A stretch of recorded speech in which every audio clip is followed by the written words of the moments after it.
La culture d'entreprise est un des vieux marronniers du management. Longtemps, elle a été perçue comme une notion floue, difficile à appréhender, en tout cas difficile à mesurer de façon scientifique.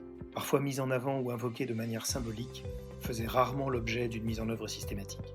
Ce qui a récemment changé, c'est que dans les temps incertains que nous connaissons, où les ruptures technologiques succèdent aux pandémies et aux évolutions géopolitiques imprévues, de grands investisseurs institutionnels, mais aussi les gouvernements, au travers par exemple de la loi Pacte, demandent aux entreprises de préciser, de clarifier, de piloter des choses perçues jusqu'ici comme intangibles, la raison d'être, les valeurs, l'identité, la culture.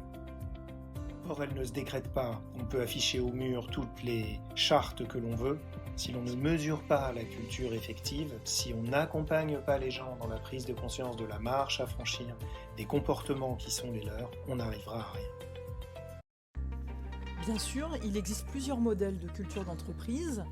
La tribucratie, par exemple, valorise une hiérarchie plus horizontale, c'est-à-dire que le pouvoir de décision est délégué à des groupes autogérés et interconnectés.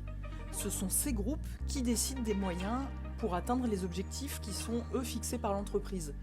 Comme dans un organisme vivant, chaque cellule est à la fois autonome et interdépendante des autres. Prenons l'exemple d'Octo. Cette culture tribucratique très enracinée en a fait une entreprise agile.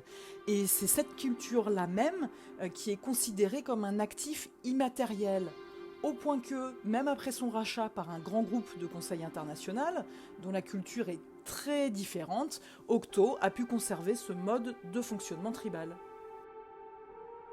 Mais la culture, ça n'entre pas dans des cases. Tout d'abord, elle est implicite, elle est non dite. C'est parce que les gens la vivent et ne la verbalisent pas qu'elle est vivante, qu'elle est réelle. À partir du moment où on veut la faire entrer dans des cases, on la dénature.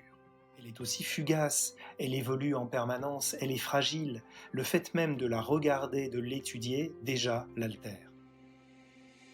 Et puis elle est complexe. Les relations entre les mécanismes qui la déterminent sont bourrées d'effets contradictoires et collatéraux, et bien malins qui sauraient prévoir comment la canaliser.